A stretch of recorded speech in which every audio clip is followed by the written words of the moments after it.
Hello दोस्तों, कैसे हैं आप सभी लोग। आशा है आप सभी लोग बहुत ही बेहतर होंगे। आप लोगों की तैयारी भी बहुत ही अच्छे से चल रही होगी। तो जैसा कि आपको अभी जो भी है जी के द्वारा आपको पढ़ाया गया प्रोफेसर ना उद्यमिता का प्रथम उद्यमिता जो कि क्या है, फोर्थ पेपर में। आपने कौन से पेपर में बेटा? फोर्थ पेपर में है। फोर्थ पेपर में पार्ट बी में है ना, पार्ट बी में है। आपको पता होगा है ना सिलेबस। मैं ऐसी आशा करता हूँ कि आपको सिलेबस पता होगा है ना। उसकी पहली यूनिट है ना, पहली यूनिट जो कि उद्यमिता से संबंधित है ना, उद्यमिता की अवधारणा और विकास से संबंधित है ना, उसमें आपको पीयूष भैया के द्वारा कराया गया। आज मैं आपके सामने लेकर आया हूँ दूसरी यूनिट में क्या है?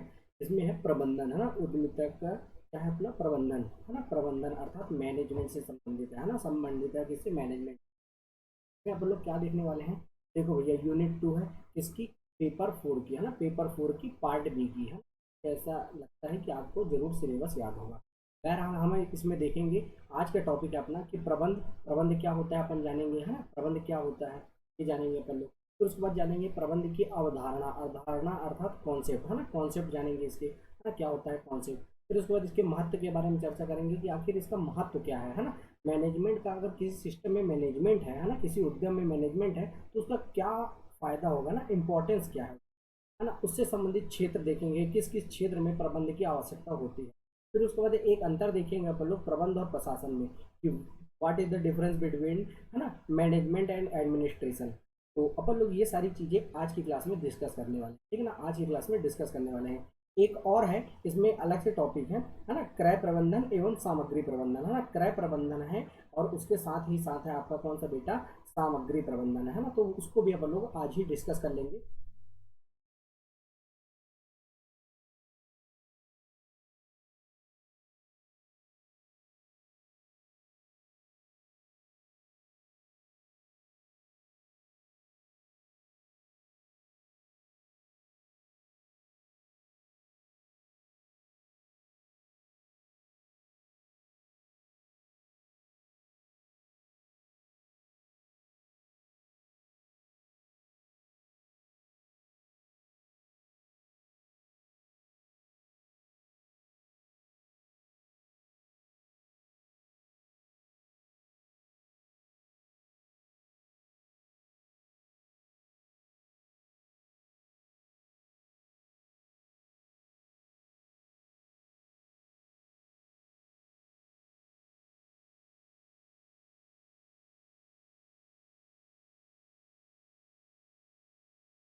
निर्देशन भी करेंगे। और फिर उसके बाद इसकी कंट्रोलिंग भी करेंगे है ना, कंट्रोलिंग करेंगे अर्थात इसका नियंत्रण भी करेंगे है ना, नियंत्रण भी करेंगे है ना, नियंत्रण भी करेंगे। तो ये सारी की सारी चीजें क्या कहलाती हैं? ये कहलाती हैं प्रबंध अर्थात मैनेजमेंट।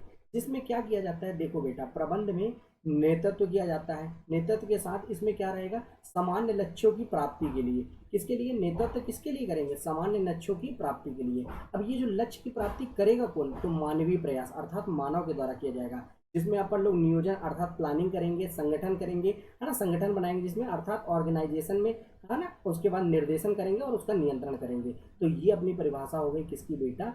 प्रबंध की परिभाषा हो गई है ना, प्रबंध की परिभाषा हो गई। तो आपसे 2 मार्कर में पूछा जा सकता है ना, 2 मार्कर में पूछा जा सकता है। तो आप बता दीजिएगा सरल सी परिभाषा कि प्रबंध एक ऐसा नेतृत्व कार्य है जिसमें सामान्य लक्ष्यों की प्राप्ति के लिए मानवीय प्रयासों का नियोजन, संगठन, निर्देशन एवं नियंत्रण किया जाता है। और इसमें क्या रहता है भैया? यह भौतिक और मानवीय संसाधनों का क्या करता है? कुशलतम उपयोग करता है ना, कुशलतम उपयोग करता है।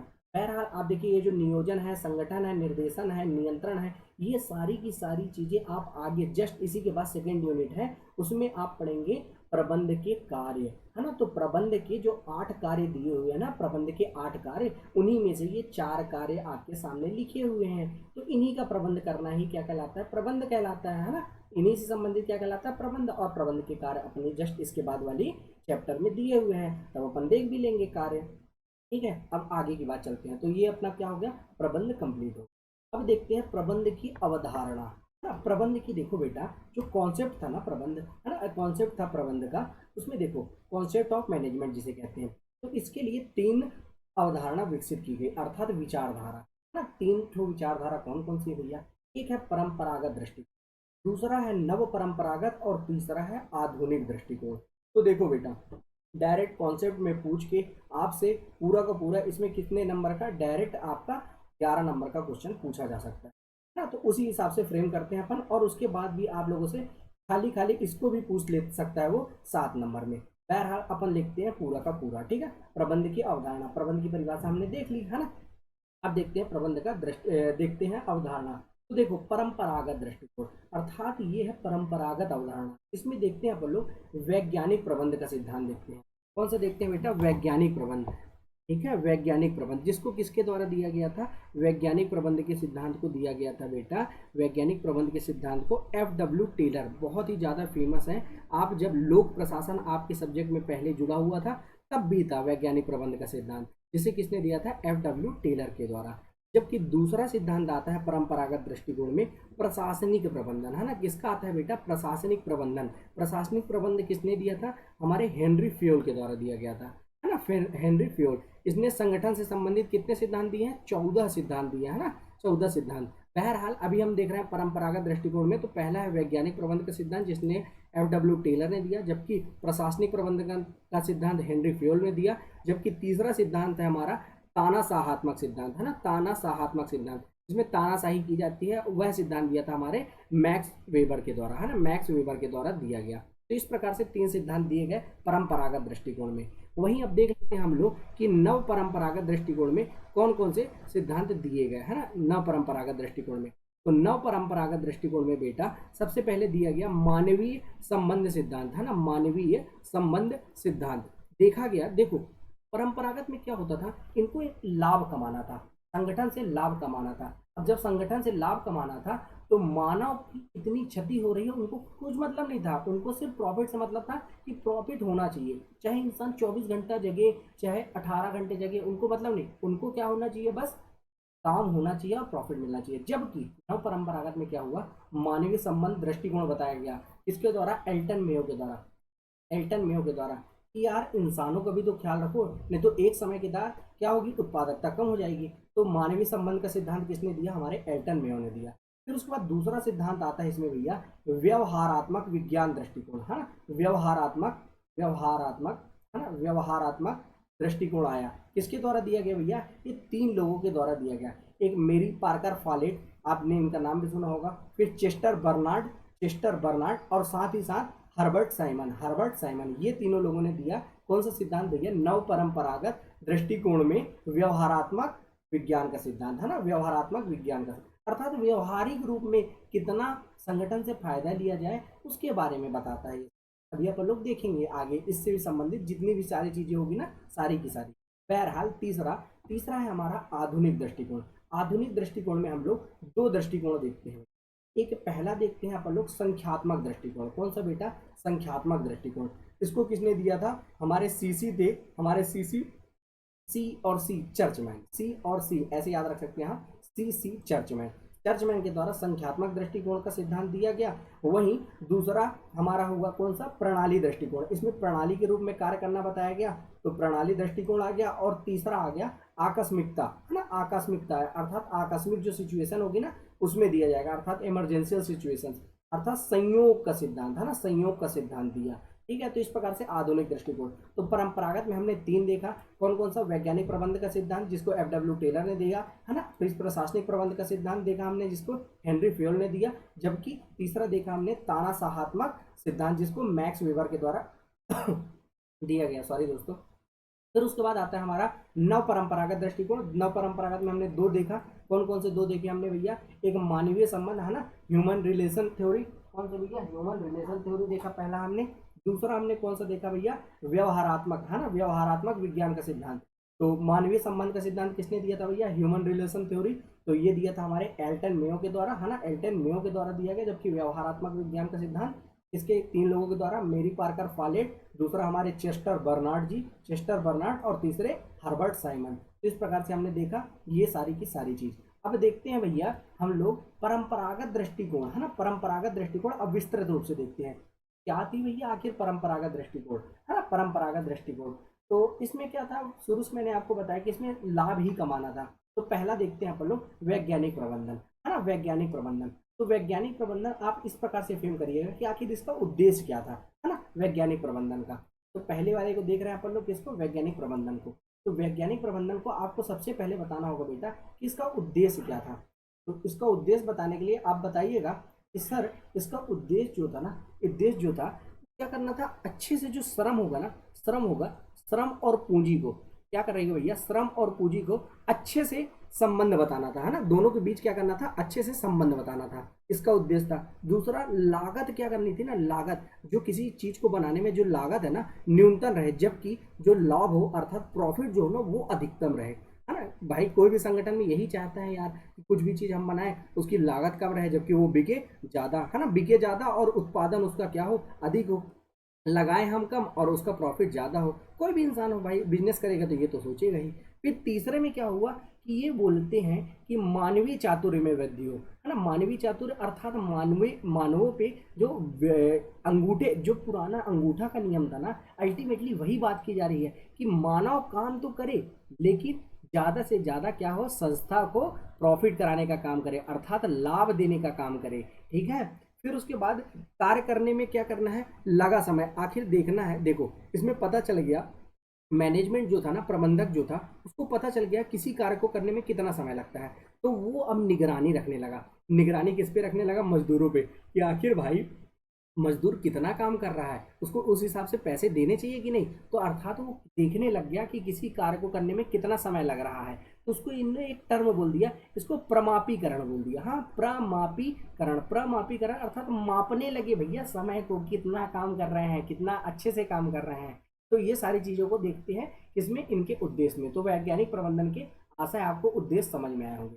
अब देखते हैं भैया इसकी विशेषताएं क्या है कि वैज्ञानिक प्रबंध इतना फेमस क्यों हुआ, है ना, तात्कालिक समय में ये इतना फेमस क्यों हुआ, आखिर कुछ तो विशेषताएं रही होगी, है ना। तो बिल्कुल इसकी विशेषताएं रही बेटा। तो देखो भैया इसमें क्या था, एक निश्चित लक्ष्य था, एक निश्चित लक्ष्य के प्रति सारी की सारी क्या चीजें हो रही थी भैया, अग्रसित हो रही थी, है ना। लक्ष्य का निर्धारण सबसे पहले जरूरी है किसी भी ऑर्गेनाइजेशन के लिए। फिर लक्ष्य जब निर्धारित हो गया तो भैया एक निश्चित योजना बना ली, है ना, निश्चित योजना अर्थात प्लानिंग के थ्रू एक योजना बना ली, ठीक है ना भैया, प्लानिंग के थ्रू। फिर उसके बाद इसमें देखा गया कि भैया इसको कैसे सही किया जाए, तो इसमें वैज्ञानिक विश्लेषण होने लगे कि कैसे एक मानव से काम करा के कितना अच्छा प्रॉफिट लिया जा सकता है।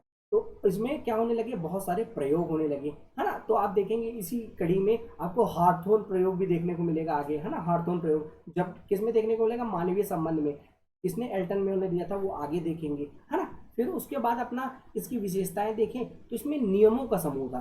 क्या, अब एक घटना घटित होती है जिसको कहते हैं नियमों का समूह। अब भैया नियम हो गए कि किसी भी संस्था में काम करेगा तो कितने घंटे काम करेगा, तो नियमों का एक समूह भी देखने को मिलता है। क्योंकि देखो भैया लक्ष्य की प्राप्ति तभी होगी जब एक नियम कायदे के तहत कोई व्यक्ति काम करेगा। तो क्या हो गया, इसमें देखने को मिला आपको नियमों का समूह। फिर उसके बाद दृढ़ता देखने को मिली जिसको कहते हैं भैया डिटर्मिनेशन। अगर भाई डिटर्मिनेट नहीं रहेंगे तो लक्ष्य की प्राप्ति कैसे होगी। तो एक ही चीज से आप देखिएगा को रिलेट है सारी की सारी चीजें, बस आपको यही हेड पॉइंट, बुलेट पॉइंट आपको याद रखने हैं। फिर उसके बाद भैया टाइम अर्थात समय का अध्ययन किया गया, है ना, टाइम मेजर किया गया, है ना, कि क्योंकि भाई टाइम बहुत ज़्यादा इंपॉर्टेंट है तो 24 ही घंटे ना भैया पूरे दिन में, तो टाइम मेजर तो करना ही पड़ेगा, है ना, टाइम मेजर तो करना ही पड़ेगा। तो भैया समय का भी अध्ययन किया गया। फिर उसके बाद देखा गया बचत कितनी की जा सकती है, अधिक से अधिक बचत कैसे की जा सकती है, तो उत्पादन।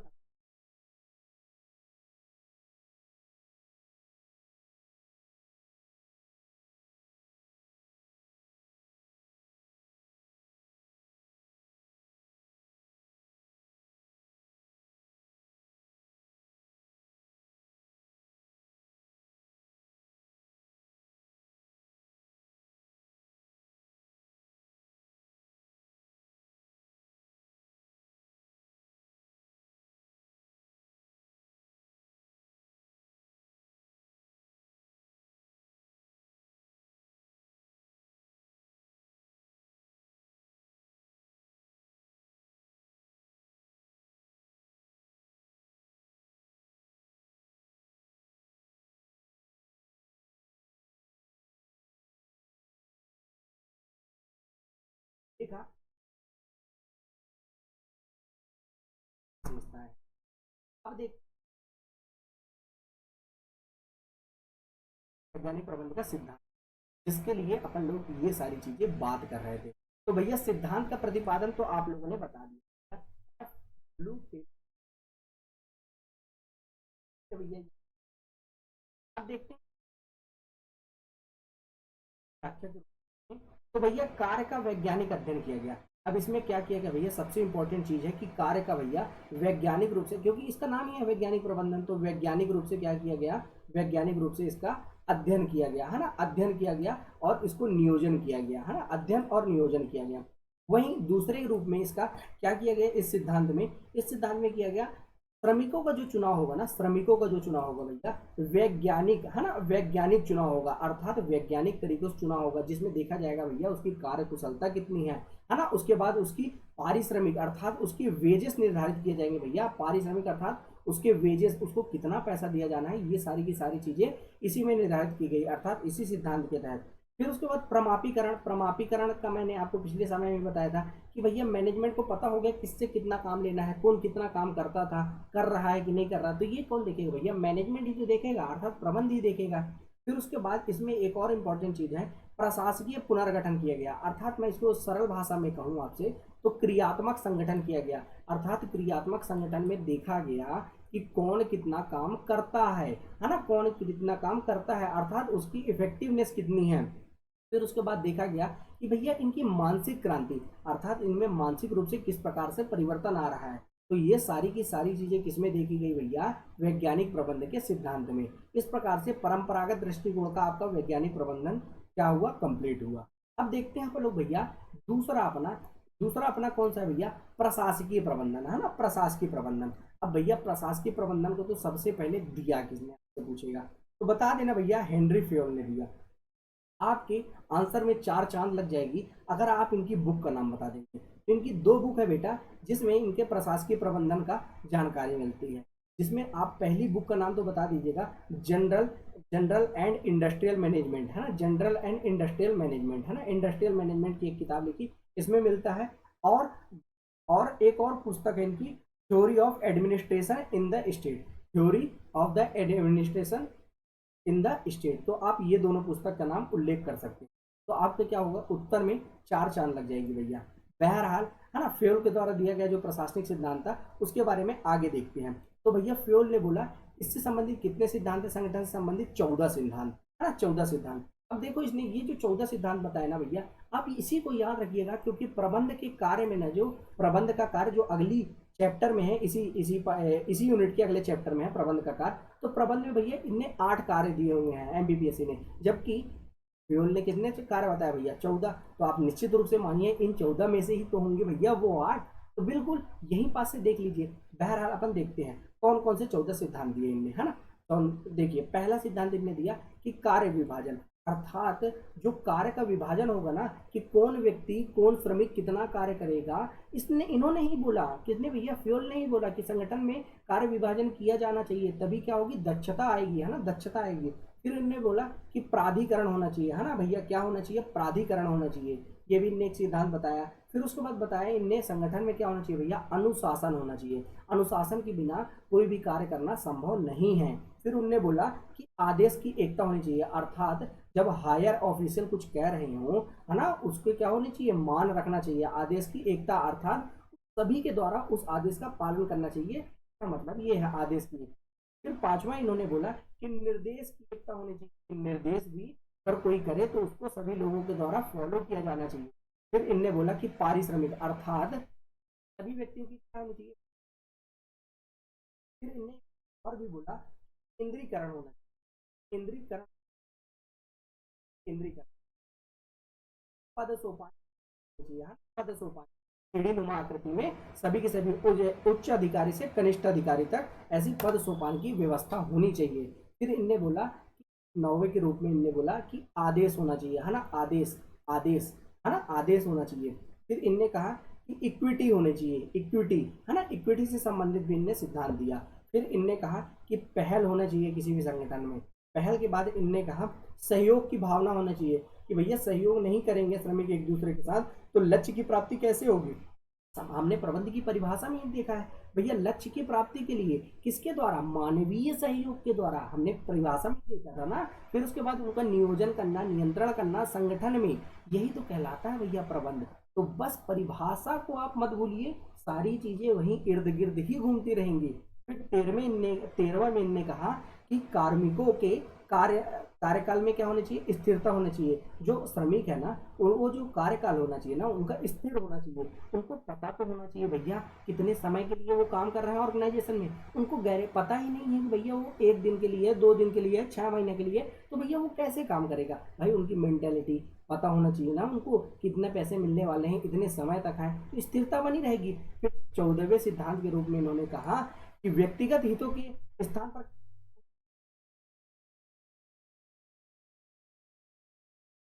दिन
तकनीक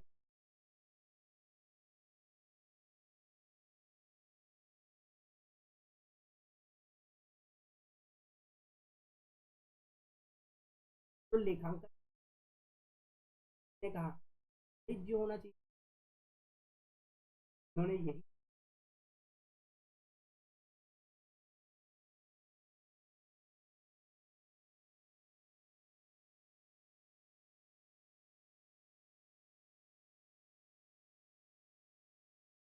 इनने कहा।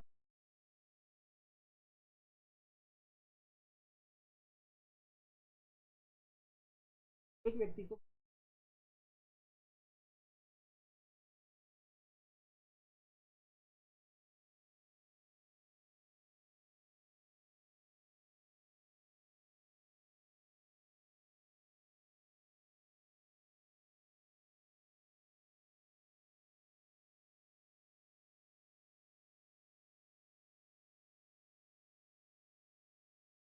का महत्व हमने देखा। तो भैया इस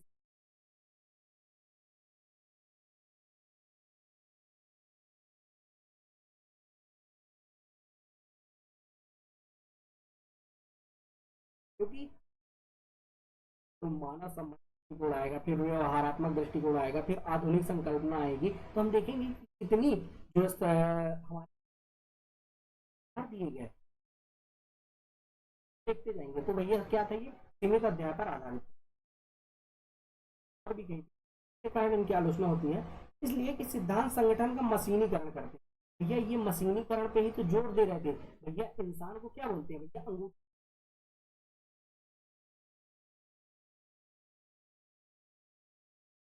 मजदूर से लेना। मशीन ही है यार कि आप जितना किसको दिक्कत आएगी भैया, मानव को दिक्कत आएगी। इसी के लिए बाद एक नई विचारधारा जन्म लेती है जिसको क्या कहते हैं, मानव संबंध मानव संबंध।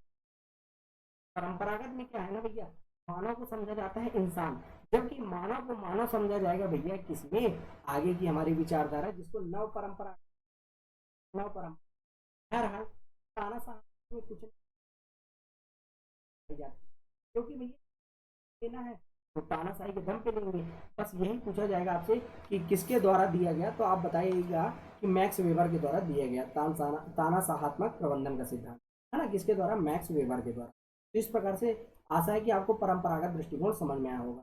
देखो बेटा, अलग अलग से भी दे सकता है ये 7 नंबर में या 10 नंबर में, 11 नंबर में सॉरी, और या तो फिर ये सबको मिला के परंपरागत दृष्टिकोण में भी आपको डायरेक्ट 11 नंबर का दे सकता है, क्योंकि इनने स्पष्ट लिखा है प्रबंध की अवधारणा, हाँ, प्रबंध की अवधारणा।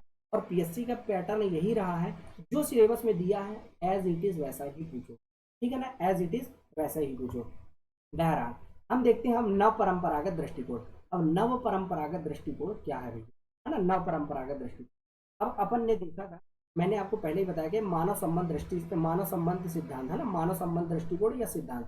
तो ये किसने दिया था बेटा, ये दिया था एल्टन एल्टन मेयो के द्वारा, एल्टन मेयो के द्वारा दिया। अब एल्टन मेयो के द्वारा दिया गया था, देखिए बहुत अच्छे से समझिएगा क्योंकि ये वाला सबसे ज्यादा इंपॉर्टेंट है, ठीक है ना, नव परंपरागत दृष्टिकोण में एल्टन मेयो का, क्योंकि इनने इनने किया हार्थोन प्रयोग। अब भैया हार्थोन प्रयोग इनको करना था तो किस कंपनी में किया, तो यहीं से क्वेश्चन बन जाएगा। तो भैया बता दीजिएगा, एक कंपनी थी जिसका नाम था वेस्टर्न इलेक्ट्रिकल कंपनी, है ना, वेस्टर्न इलेक्ट्रिकल कंपनी, है ना, वेस्टर्न इलेक्ट्रिकल कंपनी, कंपनी का नाम था वेस्टर्न इलेक्ट्रिकल कंपनी। इनने क्या किया, हार्थोन प्रयोग किया, है ना, हार्थोन प्लांट में प्रयोग किया, इसलिए इसको क्या कहते हैं, हार्थोन प्रयोग कहते हैं। बहरहाल अब देखते हैं भैया इनने कितने प्रकार का प्रयोग किया, तो बेटा 4 प्रकार का प्रयोग किया। कौन कौन से, अब ये देखो इनने 4 प्रकार का जो प्रयोग किया यही पूछ लेगा आपसे। तो रोशनी का प्रयोग, है ना, रोशनी का प्रयोग इन्होंने देखा कि रोशनी का प्रयोग करते हुए कि देखो भैया 2 समूह में बांट दो, अब 2 समूह के नाम दे बांट दो, अब किसी को भैया अंधेरे में रख दो और किसी को उजाले में रख दो, तो देखो कि किसकी प्रोडक्टिविटी ज्यादा है, जो उजेले में काम कर रहे हैं उनकी ज्यादा है या जो अंधेरे में काम कर रहे हैं। तो इस प्रकार से 2 समूह में बांटा किसने, रोशनी प्रयोग में, है ना, रोशनी का प्रयोग। फिर उसके बाद इनने देखा दूसरा प्रयोग इनने किया रिले असेंबली में, है ना, रिले असेंबली में, रिले असेंबली प्रयोग। इसमें क्या करते हैं भैया, रिले असेंबली में, रिले असेंबली क्या थे भैया, टेस्ट रूम थे। इसमें क्या हुआ भैया, महिलाओं के ग्रुप बनाए गए, है ना, महिलाओं के कितने ग्रुप, 6 महिला श्रमिकों को उनके क्या किए भैया, सामान्य विभाग से अलग करके स्थानांतरित किया गया और देखा गया भैया कि ये दूसरे विभाग में जाकर कैसे काम करते हैं।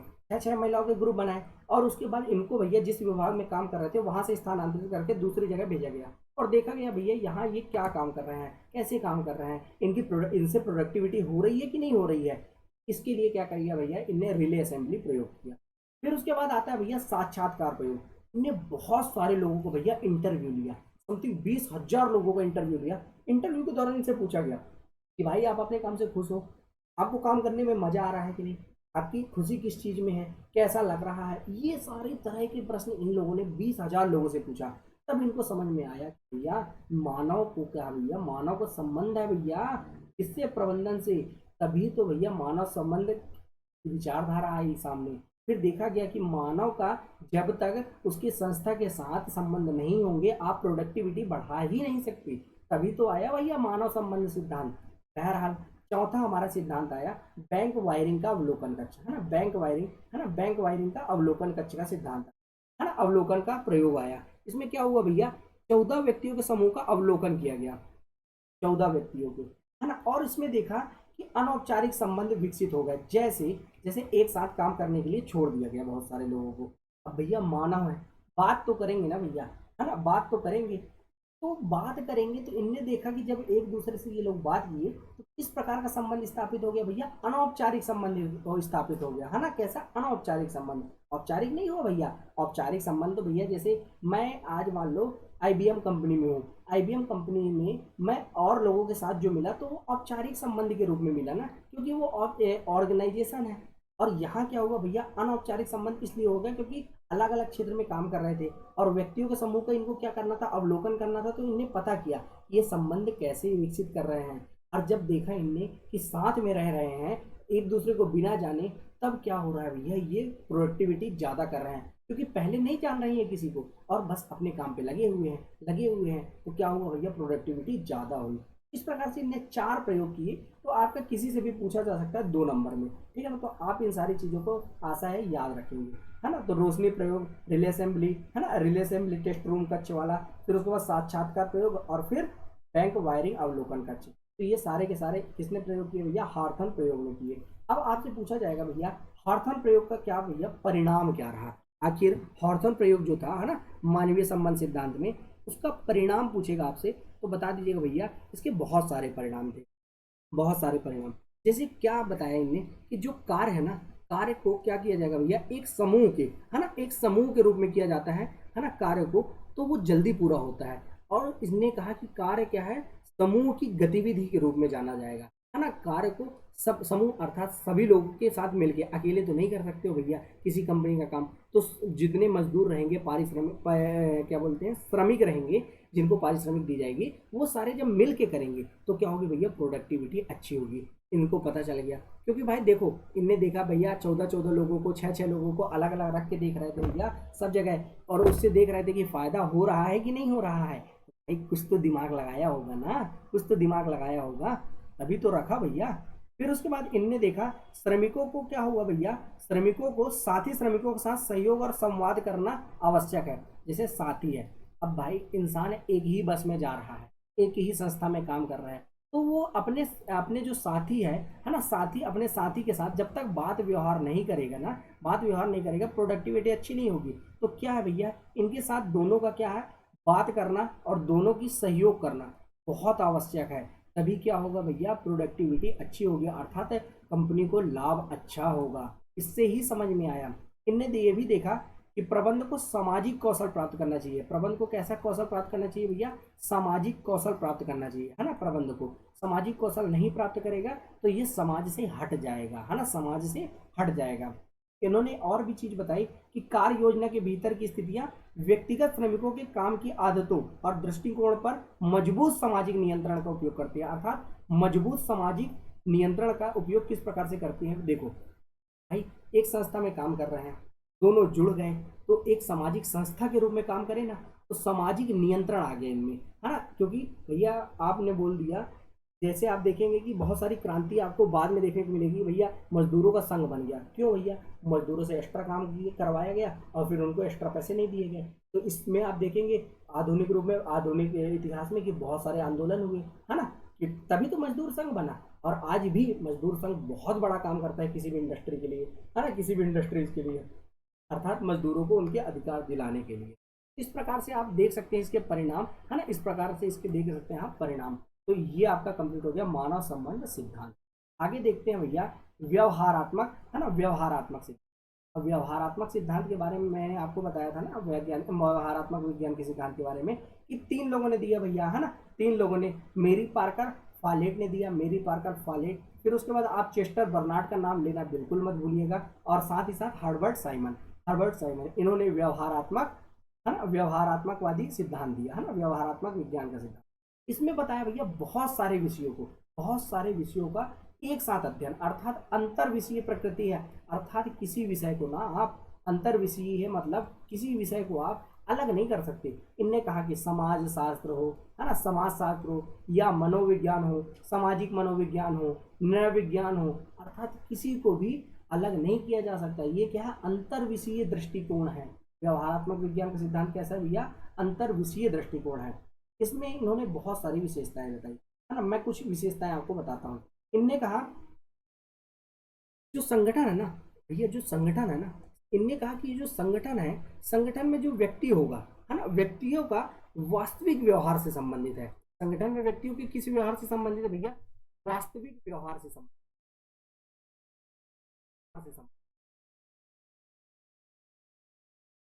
व्यक्ति होगा ना, व्यवहार का अध्ययन, व्यवहार का अध्ययन है, व्यक्तियों के व्यवहार का अध्ययन।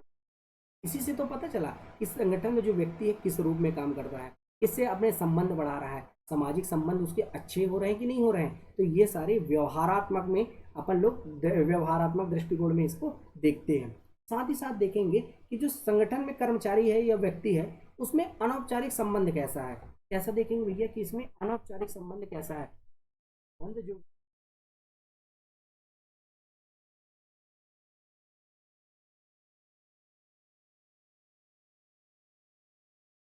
वैज्ञानिक विधियों का वैज्ञानिक विधियों का समर्थन करते हैं, ये इसी को देखने। तो उसके बाद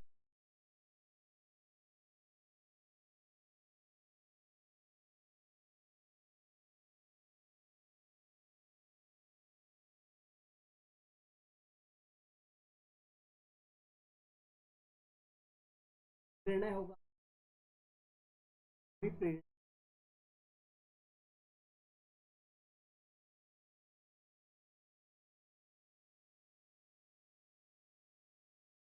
जैसे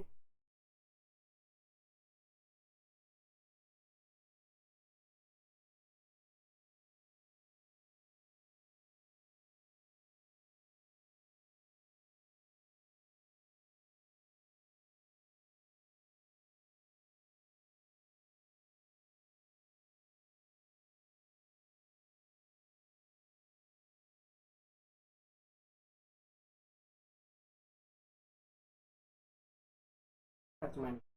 आपसे पूछेगा संख्यात्मक दृष्टिकोण में किया क्या जाता है भैया। जो समस्या का समाधान है ना भैया, समस्या का समाधान, देखो संख्या संख्या किस में आती है, गणित में आती है ना। तो गणित के द्वारा समस्या का समाधान किया जाएगा, ठीक है ना, अर्थात सांख्यिकी के माध्यम से। सांख्यिकी अर्थात स्टैटिक्स के माध्यम से, स्टैटिक्स के माध्यम से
आरेखित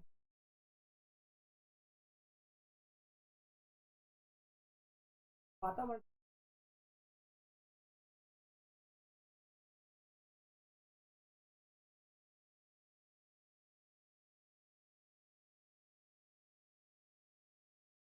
वाला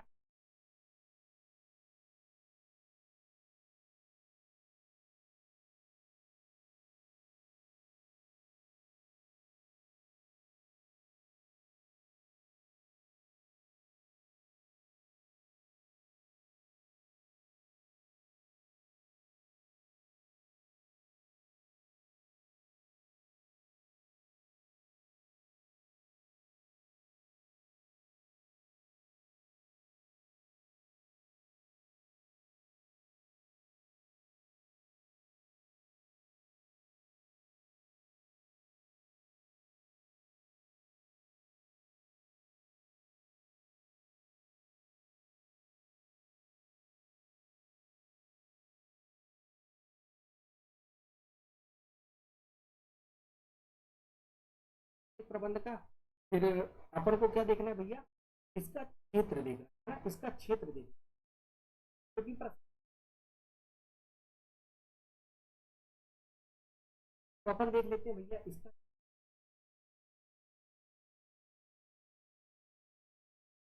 कौन सा प्रशासनिक, तो ये क्षेत्र को देखो, क्षेत्र को लेख करने से संबंधित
व्यवसायिक व्यवसाय, भैया उत्पादन बढ़ेगा तब। उत्पादन काम ही क्या, मैनेजमेंट रहेगी, देखेगा भाई सामग्री जो कच्चा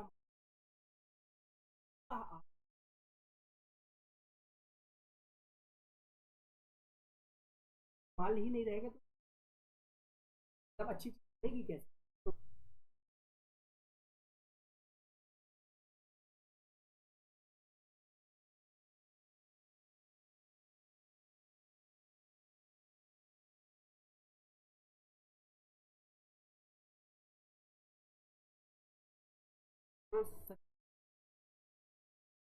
तो क्या और भी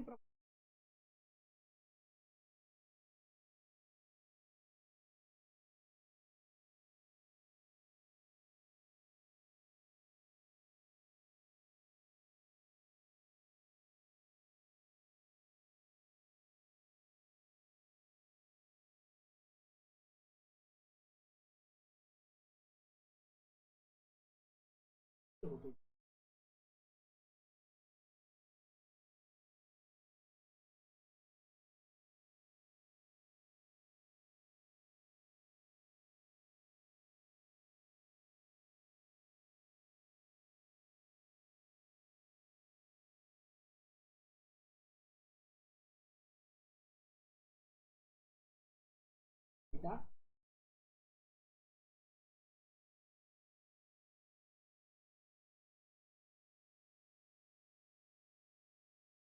एक प्रबंधन गैर व्यवसायिक में शिक्षा को भी प्रबंधन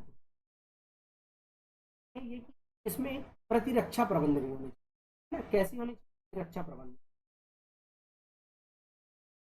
न्याय का भी प्रबंधन होना चाहिए, शिक्षा होगी तो न्याय भी होगा। और उसके बाद समय के अनुकूल चीज अर्थात टेक्नोलॉजी अर्थात तकनीकी मैनेजमेंट अर्थात टेक्नोलॉजी मैनेजमेंट भी होना चाहिए। ये गैर व्यवसायिक प्रबंध का क्रियात्मक क्षेत्र। वहीं अब नवीन क्षेत्र की बात कर ले तो इसमें बहुत सारे नवीन क्षेत्र देखने को मिलते हैं। सारी की सारी चीजें जैसे गवर्नमेंट की पॉलिसी अर्थात सार्वजनिक क्षेत्र, फिर निर्यात आयात क्षेत्र, एक्सपोर्ट इंपोर्ट क्षेत्र, फिर उसके बाद जो फर्म खुल गए नए नए उनका भी प्रबंधन, फिर टाइम मैनेजमेंट अर्थात समय का प्रबंधन, फिर उसके बाद जोखिम, जोखिम तो बहुत ही ज़्यादा इंपॉर्टेंट है क्योंकि उद्यमिता में आपको सर ने ही बताया होगा कि उद्यमिता क्या है भैया, जोखिम लेने की क्षमता है ना। आर्थिक क्या होता है भैया, जोखिम लेने की क्षमता। जो व्यक्ति जोखिम लेगा किसके लिए, नव प्रवर्तन के उद्देश्य से जो व्यक्ति जोखिम लेता है ना, उद्यमिता ही कहलाती है वही, है ना, उद्यमिता कहलाती है, ये सर ने आपको बताया होगा। तो भैया जोखिम और सुरक्षा प्रबंधन। फिर मार्केट में क्या होना चाहिए, मार्केटिंग तो होनी चाहिए व्यवसाय में, लेकिन मार्केटिंग का भी शोध प्रबंधन होना चाहिए, मार्केटिंग में भी समय समय पर शोध करना चाहिए और इनको समय के अनुकूल होना चाहिए अर्थात तो परिवर्तन का भी प्रबंधन करना ही चाहिए। फिर उसके बाद इनको संघर्ष, एक दूसरे से जो संघर्ष करते हैं लोग, उसमें संघर्षों का भी प्रबंधन बहुत महत्वपूर्ण है। और सबसे अंतिम में भैया इनका ज्ञान का भी प्रबंध बहुत ही ज़्यादा इंपॉर्टेंट है। इस प्रकार से आप नवीन क्रियात्मक क्षेत्र को देख सकते हैं। अब ये लास्ट टॉपिक है प्रशासन एवं प्रबंधन, इनमें अंतर अपन लोग नेक्स्ट क्लास में देखेंगे दोस्तों। आशा है आपको आज की क्लास पसंद आई होगी। मिलते हैं दोस्तों नेक्स्ट क्लास में। जय हिंद, जय भारत।